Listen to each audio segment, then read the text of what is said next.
Ibig sabihin, pwedeng entertain yung posibilidad ng parang na-rape naman talaga pero hindi lang tayo sure. Nadi-dismiss pa rin yung case. Ano naman po ang pwedeng ikaso sa nagdemanda ng rape kung na-dismiss ang kaso, attorney?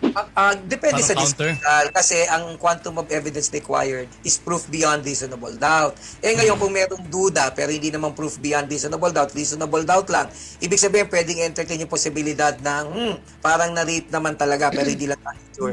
Nadi-dismiss pa rin yung case. So just because the case is dismissed does not necessarily mean may cause of action ka na against doon sa nagdemanda. Dapat yung dismissal talaga, walang kakwenta-kwenta, nagpauso lamang siya ng kwento, so maaari mo siya i-demanda for malicious prosecution. Bukod dyan, kung nagsinungaling siya sa mga material points, pwede mo rin siyang i-demanda ng perjury or pagsisinungaling under oath. At na-amendahan ng batas, mas malaki na ang kulong dyan, parang 6 yata or 8 taon na rin.